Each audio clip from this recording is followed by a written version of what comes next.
Good day, two-wheeled brothers and sisters. Zack here with RevZilla, and welcome to another episode of Daily Rider. Let's jump right into it, shall we? Our guest today has been a long time coming, both to Daily Rider and to the world of motorcycles. That is Yamaha's Ténéré 700. So that is a 689cc engine taken from the MT-07, 8 inches of suspension travel, all for about $10,000. So reasonably priced, reasonably sized.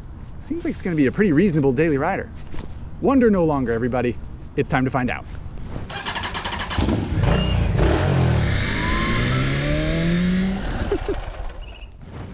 Okay, everybody. Ténéré 700. Here she be. Brembo calipers, which is kind of nice, but they're very small, little two-piston calipers, and I don't remember the size of the disc off the top of my head. 282, something like that. So they're kind of small rotors, and of course they look small because of the 21-inch front wheel. Big gap here, sort of this Dakar styling, this wacky headlight, which I actually think looks awesome.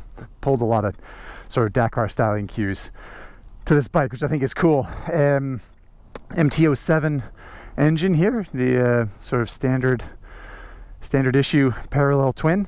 Big flat seat. Keep that in mind. We'll sort of talk about the seat and how the flatness comes into play. I think that's just about it. Let's fire it up here. Switch cam, we get a look at that 2-color dash. Very simple, kind of cool vertical styling. Talk about that as well. And there it is. Little 270 crank, parallel twin, firing around in there.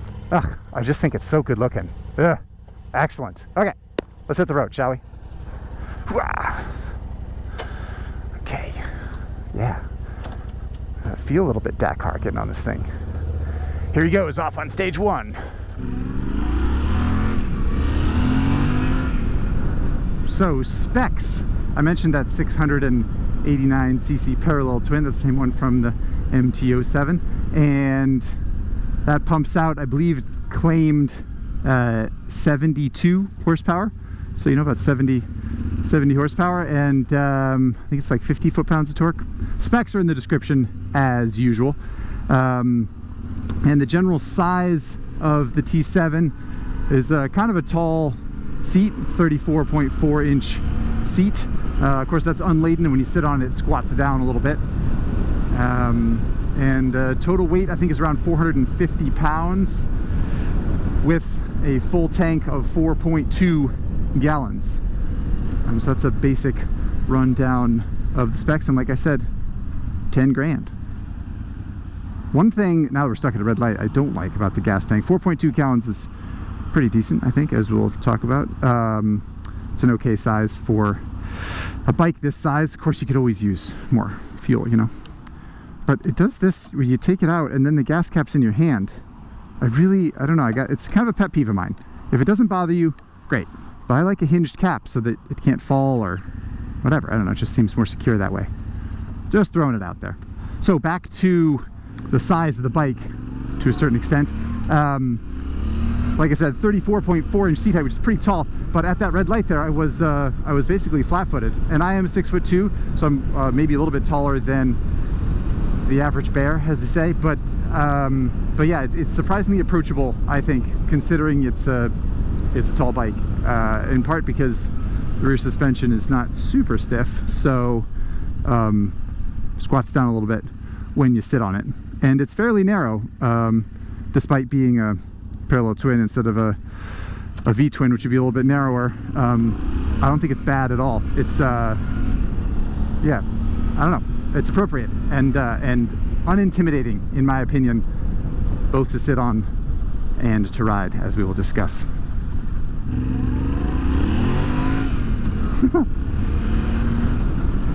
Not exactly a wheelie monster, this bike. Hey-oh, look out. Biker coming through. In general, T7's pretty comfortable to sit on. This is a classic adventure bike riding position, just feet kind of right below your body and hands out in front of you. Yeah, it's really, really agreeable place to sit, in my opinion. Really kind of comfortable riding position. Is meant for spending long hours in the saddle and or, you know, riding around town like we're doing. But either way, this is why the adventure bike has become so popular. The the SUV of motorcycles, if you will. Oh, hey-o. Look at that. Trike with a trailer. Not exactly a motorcycle, if I'm honest, but you know, they got their hair in the breeze. Not literally, they have their thighs in the breeze, so I can tell they're wearing shorts. Which I don't know. I don't subscribe to that, to the shorts on motorcycle lifestyle. Certainly not on 405 in California. But hey, to each their own, I suppose. I was about to say, here we go out onto the freeway where we're going to talk about riding this bike at high speed, but Freeway had other plans today, everybody. Maybe try to get over to the fast lane either way. My goodness. What happened? All right. Now we're going just about freeway speed here, almost 65. It does feel small in a way that's not necessarily good on the freeway. It still feels narrow, but it does feel just a little bit less substantial than a full-size touring bike, which of course is a huge asset to the T7. That's one of the things that makes it good. But it's not like it's unstable or anything like that, but it's just a little bit more susceptible to crosswinds and stuff like that. In general though, I mean, holy crap, you could ride this bike anywhere in the world tomorrow and you'd be totally comfortable. Maybe the seat wouldn't be perfect for you, maybe the height of the windscreen wouldn't be perfect for you, but it's just a terrific bike. My one complaint with the T7 is I would just gear it up a little bit. I'd change the sprocket. As you know, people who watch this show know I often say that I would change the sprocket on the bike, whether it's geared up or geared down. I find it geared a little bit short. I think if I could get it to rest around, I don't know, a little closer to 4,000 RPM at freeway speeds instead of 5 or 55 or something like that, I think it would, might improve the economy a little bit, I suppose. But in general, just make it a little bit more comfortable. It has good roll-on power at 70 miles an hour because it's spinning up. But yeah, like I said, I'd probably just make that tweak a little bit. On the topic of gearing though, Yamaha had a tricky decision to make, right? Because they want the bike to be geared low enough that it's reasonable to use off-road, you know? You want first gear to be low enough that it makes sense to use. So they got a big spread to cover. And that's a little bit of a tricky business. And they're probably not gonna, you know, rebuild an entire transmission just for a spin-off model. Unless they did. Did they? Does anybody know? I don't think they did. I feel pretty confident in saying that. Oh yeah, hitting potholes. I'm just like aiming for the potholes on this bike. Across the train tracks, aim for the real bumpy part. Oh, it's terrific. It's really, really balanced. It's really nice. Not technically 8 inches of suspension travel exactly. I think it's 8.3 inches in the front and 7.9 in the back, something like that. But the point is, a lot of suspension travel, whether it's city roads or country roads. I like having a little bit more suspension travel than you need. Port of LA. Look at all those containers, an ocean of containers. So sort of literally. How does that be fun? Now that we're on an adventure bike, makes me think. T7 destination challenge. You just like throw a baseball or whatever into that pile of containers over there, and whichever one it hits, you have to go where that container came from, and you got to ride there on a T7. That'd be a fun thing to do, right? I don't know. It would be China, wouldn't it? Yeah, it would be China. Good point. So, you know, maybe that's not as fun a game as I imagined it to be. The point is, I'm just sort of intoxicated with this T7. I always feel kind of affected by the bikes that I ride. Like, I rode that BMW R18 and I was like, man, I want to go to like Sunset Boulevard and just kind of chug along at 25 miles an hour because that's what it feels like the bike wants to do. And with this bike, I'm just like, man, head for the hills. Get me some dirt roads and some rough and tumble. That's what I feel like I should be doing. Fuel mileage I've got on this bike between 45 and 50 is what I've seen, basically. I think I had a 49, or maybe there was a 47 in there, which is pretty darn good. Yeah, so this is where I end up having to do range calculation in my head. 4.2 gallons, 49 miles a gallon, 200 miles? 206 miles? I don't know. Something like that. We're getting better than 50 miles a gallon right now, though. I bet we're in top gear. Chug along here, 3,800 RPM. since we're stuck behind these T-Rucks. Actually in this T-Rucks blind spot. Trying to stay in the guy's mirror because I'm a little bit stuck. There we go. Anyhow, decent fuel mileage. Whoop, sorry fella. Apologize to the trucker. Truckers, in my opinion, typically the best drivers on the road. They got a lot more responsibility than most people. Anyway, in general, good fuel economy, good range. I think obviously with a bike like this, if you had a 6-gallon tank and you got 50 miles to the gallon, that would be even better. But I don't have any complaints about it. I think with the radius as large as this bike, you have to sort of make compromises at some point with capacity and range. But I think it's set to do exactly what it's supposed to do. Speaking of fuel mileage, I wonder if there's a way to calculate. Oh, here we go. So this is a trip meter.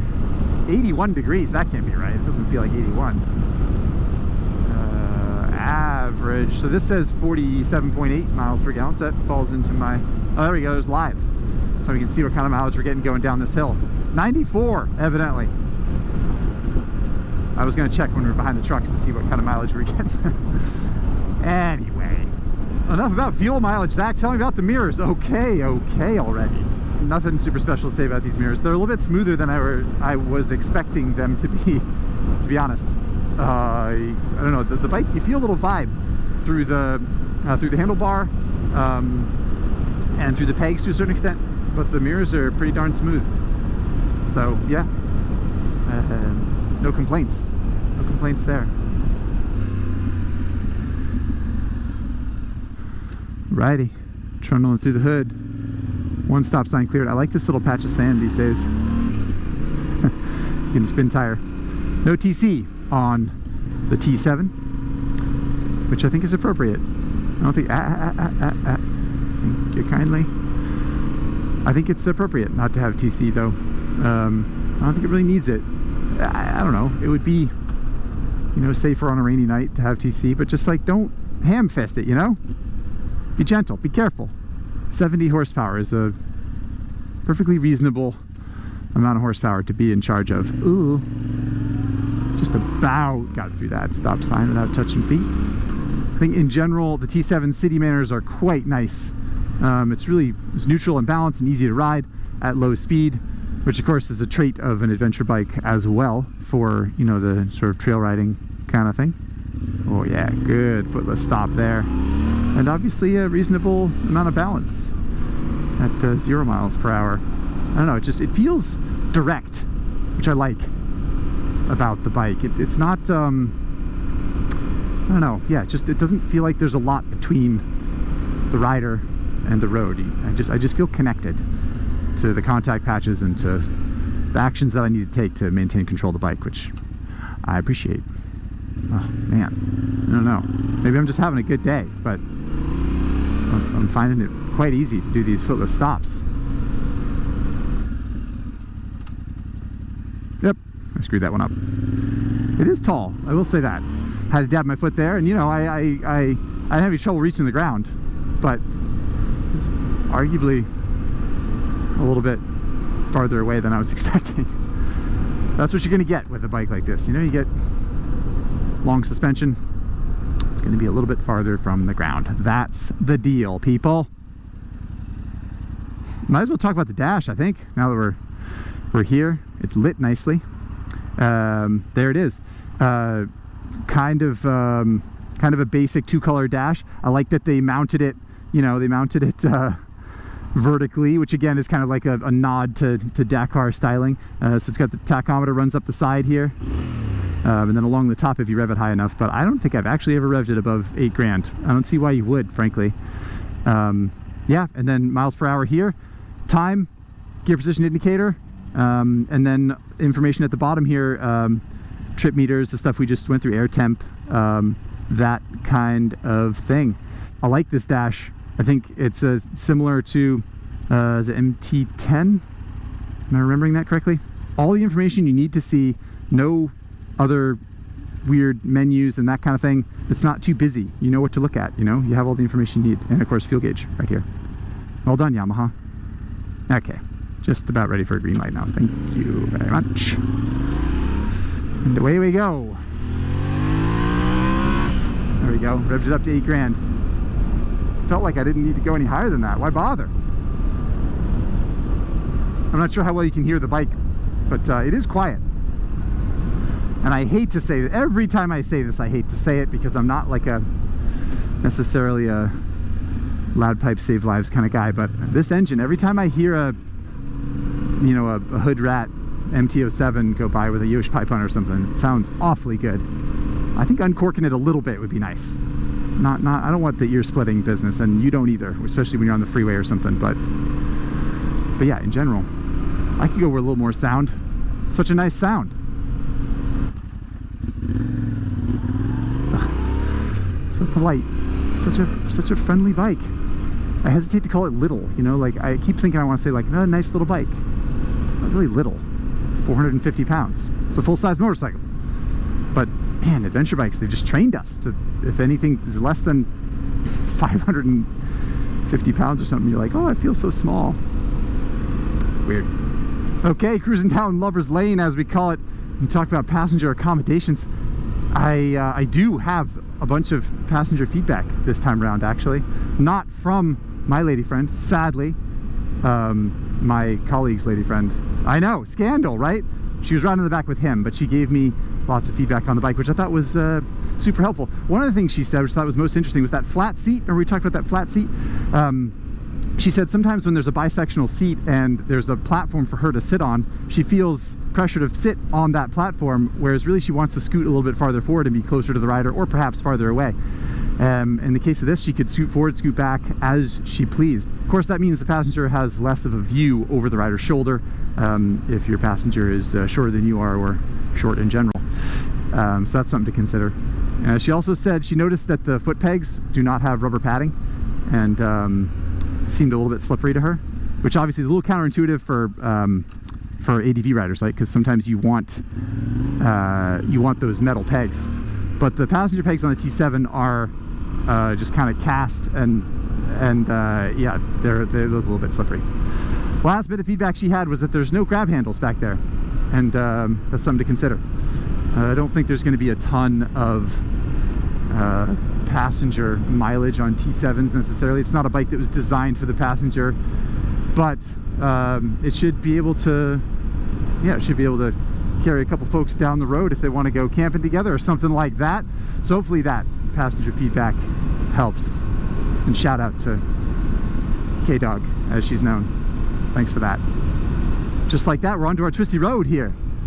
I've said it before, and I guess I'll say it every time I ride an adventure bike on this twisty road. It's so pleasant. It's such a nice position to be in. You don't feel any pressure to have any body language or anything. The bike just sort of falls in and out of corners. It's really nice for a nice street pace, and just sort of trundling along as we are. It's really, really excellent, I think. Whether it's a Versus 650 with 17-inch wheels, or it's this thing with a 21-inch wheel, or Africa Twin, or whatever, multi-strata GS with 19-inch front wheels. The riding position and the way that manufacturers design these bikes now, they're so pleasant to ride on roads like this. Now, yes, if you really bear down and try to like lean on the tires and go all canyon carver and drag your knee or whatever, eventually it's going to feel a little bit soft and spindly because it's tall and it doesn't have high performance road tires on it, and when things are long and skinny, whether it's wheels or suspension or whatever, then it starts to flex, and that will happen. But I spent hours and hours on this bike, and it's great. I don't think I would that I really need anything else as far as cruising through a set of curves. If anything, I think what people will say is that the T7 suspension is soft, whether that's for sport touring or for off-road. And yeah, that's fair, especially if you're a larger rider like myself, probably 200 pounds. And so yeah, that's definitely something that and if you want stiffer springs, stiffer shocks, something like that, then yeah, go ahead, do it. I think it would only improve the bike to make it suit you. But as far as just the general balance of a general showroom adventure bike, especially one for this price point, I just think it works quite nicely. You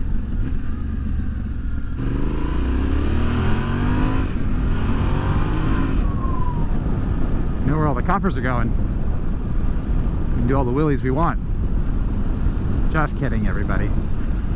All right, approaching this red light. Let's talk about brakes. Brakes are fine. They're just fine.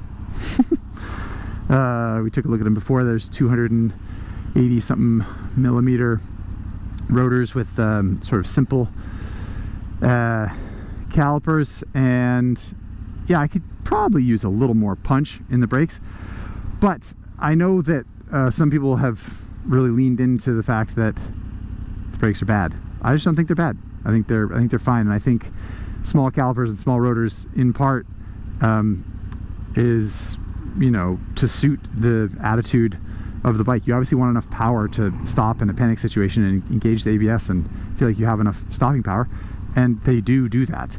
If you had, you know, whatever, you had Brembo Stylema brakes from a Panigale and 330 millimeter rotors, and you grabbed a handful, it would probably twist the chassis up something fierce. It would just be a little too sharp for what the bike is. So I think that's an important thing to remember, that even if sometimes hardware seems like it's sort of, I don't know, under-engineered or underpowered, sometimes it might be to suit the attitude and demeanor of the bike. I mean, they're Brembo calipers after all. Could be worse.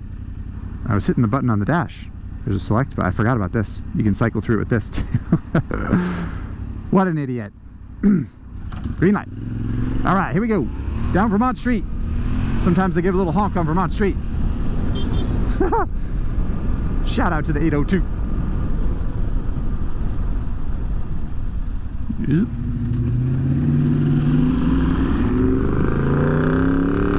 Oh, just a big old Hemi. Yeah. Showed that Hemi what's up. A tiny little MT-07 engine.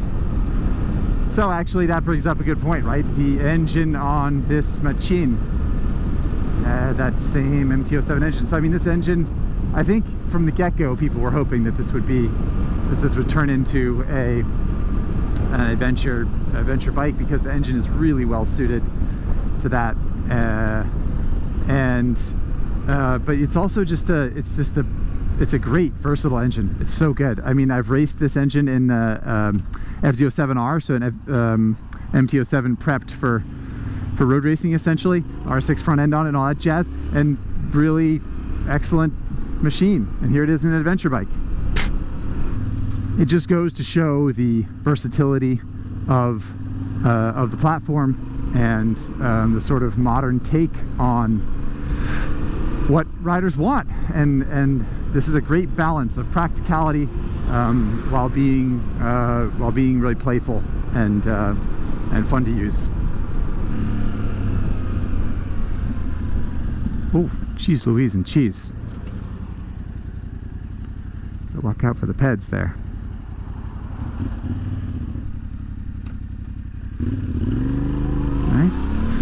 Nice balance at the stop sign. Okay, here we go. Approaching the off-road section of the daily rider route.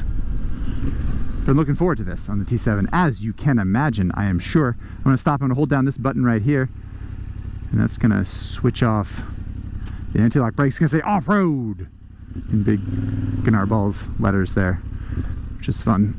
Ugh. All right. Yeah.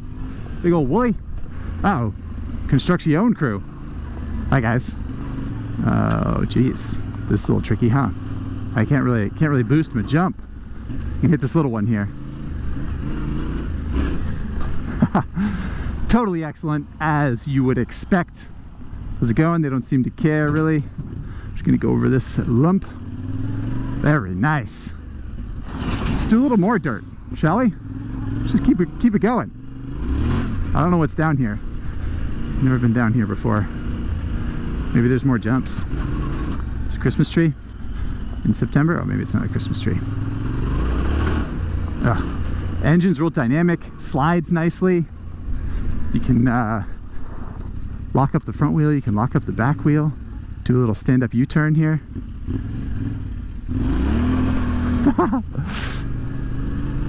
Terrific. Crap. Just explore train tracks in Los Angeles all day, couldn't you? On a T7, just loves this stuff. All right, away we go. See if we can get a wheelie out of this sucker. Alley, yep. Oh yeah. I mean, it's got the heart of an MT-07. Of course it can do wheelies. Maybe we can turn ABS back on. Can we do that on the fly? I don't actually know. Doesn't look like it. Okay, back to the task at hand. Sometimes we talk about competition and price right around now. And there's a lot of stuff to unpack about this bike, right? Everyone wants to know how it compares to KTM 790 Adventure, which of course is 13.7, something like that maybe. So quite a bit more money, a few $1,000 more, which at this price point is what, 30%? It's not nothing. Other competition in that area, it would be Triumph Tiger 900, right? Something like that, which I think is, well, 15. BMW GS, which is a confusing pricing thing because it's like a base bike is 13.2, but by the time you have the one you want, it's 17. Base Honda Africa Twin, which I think is 14 and change. So Yamaha did an interesting thing, right? Of course, it's a smaller engine, it's less complicated, and it's cheaper. And I think that that's an attractive stance to take. Smart thing to do on their part. Another bike you could talk about is the Honda CB500X, of course, a little 19-inch front wheel Honda adventure bike, and that's sort of like another step or half step down. And I think the T7 falls so nicely into this ecosystem of adventure bikes that we have now, because it is less powerful, less complex than offerings from KTM and from Triumph, and it falls right between the offerings from Honda, and I think it's excellent for all those reasons. I just think it's terrific. It's a great little bike. Oop, green light. I'm going to turn ABS back on. So you've probably been able to tell that I like this bike, this little bike, this bike. I think it's terrific. So we'll answer some of your Instagram questions in a minute here once we trot down the freeway, and of course we will put it on the Daily Rider leaderboard, so bear with me. Peeling off the freeway, yeah, it's a 60-mile-an-hour sweeper. Pretty good. It's pretty good. Right, here we go. Excellent. Good one.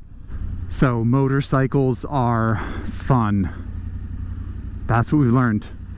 Big surprise, Zach. Thanks for all the info. Here we go. T7. And there's that nice sounding, cross-plane parallel twin there, you know? The irregular fire motor sounds like a little baby V twin. Very cool. Very, very cool. All right, jumping into Instagram questions. The big one, of course, we're going to start with Simon PX, who asks, compared to the 790 ? Budget ADV for multi-purpose riding / traveling. Okay, so that's the reference to the KTM 790 Adventure, of course. And that's the one everyone wants to compare this bike to, which makes sense. The engine size is comparable. I don't know. I guess I just feel like the KTM is just more. It's just more. It's more powerful. The seat's a little bit taller. It's much more complex. It has more options. It has more whiz bangs and doodads and thingamajigs. I would go with this. A budget. I mean, you save 30%, $3,000 cheaper right off the bat. Also, it's so much better looking, isn't it? Look at it. It looks like it's ready for the Dakar Rally. Moving right along, Robert Moto asks, any way a 5'8" rider with a 31-inch inseam could wrangle one of these? Yeah, I think so, Robert. I got a friend who rode this bike. He also owns a GS, so he's used to a tall bike, but he's about that size, and he said it was totally fine. So if you're confident with the size, with the weight, then yeah, you shouldn't be intimidated by a bike like this. I would encourage you to try it. I think it's probably a little bit less intimidating than you might think it is. Next question from Milksane675R.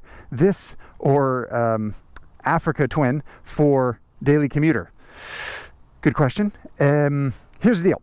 Africa Twin Adventure Sports is huge and heavy, has a huge gas tank. It's very complicated. It's very large. If someone said they're going to ride from Seattle to Key West and they're going to take highways most of the way, which bike should they get? Africa Twin Adventure Sports, absolutely. It's a great sport touring bike, but it is massive. For a daily commuter, you're pushing it in and out of your garage every day, you're parking it every day, you're hopping on and off it every day. I go with this one. Absolutely, all the way. The base Africa Twin is a split between the two. It is bigger and more complicated than this bike. It's also quite good. It's sort of 6 of one, half a dozen the other, depending on what you want for your commuter. But I would lean in the direction of the Ténéré, just because I love how simple it is, and it's just more compact, smaller, a little bit easier to handle. KimCruise.me says, unusual question, but maybe lots of people are also thinking it. How does it compare to the CB500X? Yeah, cool. Good question there, KimCruise.me. The CB500X is sort of as much a step down from this as this is from an Africa Twin. I think, in my mind, the Ténéré 700 kind of falls right in the middle, sort of size-wise, displacement-wise. CB500X is not as capable off-road as this bike either. It has a 19-inch front wheel, it has less suspension, it's just a little bit more polite, docile, round-town kind of adventure bike. This one is actually, you could be more confident plowing into stuff with the T7. So I hope that answers your question. I think that both bikes are great. In fact, one would be great to graduate from the other. If you went to a T7 after a CB500X, I think you'd be really happy and excited about what you found. Next question, Eska Lonely. Did you have trouble with your right shin bumping into the motor block? Yeah, right. I wanted to talk about this. Good question, Eska Lonely. So this is the piece in question here. The plastic piece comes up to cover part of the engine, I guess, to keep your boot from scuffing it, and also to protect the clutch push rod here, the clutch pivot. Yeah, your right shin hits it a little bit. That's definitely a thing that happens. It's not a reason for me not to own this bike. I think it's just something to think about, especially if you're going to wear big ADV boots that might run into this. That is something to note. I don't think it's a huge deal, but I'm glad that Escalonely brought it up. So something to think about. Bloodworth & Co. said, I know you aren't this is from a previous post on Instagram where I said I was not reviewing this bike, but I lied, and now I'm reviewing it. Anyway, asking about the brakes. Are they the Achilles heel? I don't think so. No, they're not fabulous, excellent brakes. Compared to a BMW R1250 GS, these brakes are not that good. But if anyone tells you that these brakes are actually bad, they've never ridden a bike with actual bad brakes. Old disc brakes or old drum brakes from who knows when. I mean, these brakes are fine. They're really just good. They're good brakes. They're not a problem for the bike. They don't need to be replaced. There's nothing wrong with them. They're just not ultra high-end and sharp. So I hope that helps. Okay, last question is actually a comment from Dual Sport ADV, which is a self-explanatory Instagram account, I think. It commented and said, I think it's such a great platform, this is the T7, for the ADV scene. A simple bike, but an awesome bike at the same time. And I saved that, obviously not a question, like I said, but I think that goes to show that the ADV community is welcoming of a machine like this. Yamaha found a little hole in the ADV market where there was some capability to be had, and some excitement to pull out of people. And I like what they've done, and it seems that Dual Sport ADV likes it as well. So yeah, that's the questions, that's the comments. Stick with me, we're gonna rip this sucker on the old Daily Rider leaderboard. Give me a minute and we'll be right with you. Hey everybody, here we are, you know the drill. Back at HQ with the Daily Rider leaderboard, of course. Before we jump into the T7 rankings here on the leaderboard and on the chart here, we've made some adjustments. I suggested this was going to happen last time. Africa Twin used to be around here. It moved down the cool scale a little bit because I realized adventure bikes are inherently a little bit pocket protectory, right? I don't know. It's cool that they have the capability and everything, and that was why the Africa Twin was up there. But is an Africa Twin cooler than a 1000cc Supermoto? Probably not, right? Also probably not cooler than a Street Fighter V4. I'll admit when something's wrong. I know this opens up a real, hornet's nest of people complaining about the leaderboard just to get it changed, but we're making some adjustments as we go. We're learning. I'm ready to do this with you guys. More to the point, Yamaha Ténéré 700 aka T7. More expensive than a Versys 650, just by a little bit though. Definitely cooler than a Versys 650, no question about that. Is it cooler than an Africa Twin? I think so. It's better looking, I think, than an Africa Twin. It might not age as well. I was talking about this with one of my colleagues. Africa Twin's got sort of that classic beauty thing. T7, just that, I don't know, those Dakar looks kind of get to me. Anyway, I think we're gonna drop it right there. It's reasonably priced, pretty darn cool. Give the cool nod to my personal supermoto. Sorry about that. I don't know, maybe that's just me, but I think T7 is darn cool, but maybe not supermoto cool, if we're honest. All right, we got it on there. We got to jot the name down. Here we go. Yamaha T7. And so it lives on the board. Okie doke, big kahuna. It's an adventure bike. It's comfortable. It's gonna be pretty high up there, right?